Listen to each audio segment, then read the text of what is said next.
மயிலாடுதுறை மாவட்டம் சீர்காழி அருகே கொள்ளிடத்தில் மிகவும் பிரசித்தி பெற்ற பொலிஸ்வரி அம்மன் கோவில் உள்ளது. கடந்த நவம்பர் மாதம் 10ஆம் தேதி உண்டியலை உடைத்து மர்ம நபர்கள் 3 பேர் திருடிச் சென்றது தொடர்பாக இந்து சமய அறநிலையத்துறை அதிகாரிகள் கொள்ளிடம் காவல் நிலையத்தில் புகார் அளித்தனர். இதுகுறித்து போலீசார் வழக்கு பதிவு செய்து வந்த எதிரிகளை தேடி வந்த நிலையில் இந்த குற்றத்தில் ஈடுபட்ட காரைக்காலை சேர்ந்த வெற்றி மற்றும் 2 இளம் சிறார்கள் என தெரியவந்தது.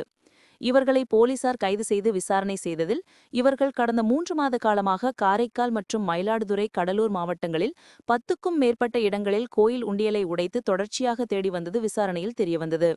அவர்களிடமிருந்து புலீஸ்வரி அம்மன் கோயிலில் திருவிய பணம் மற்றும் சில்லறை காசுகள் 3,02,200 ரூபாய் கைப்பற்றப்பட்டனர்.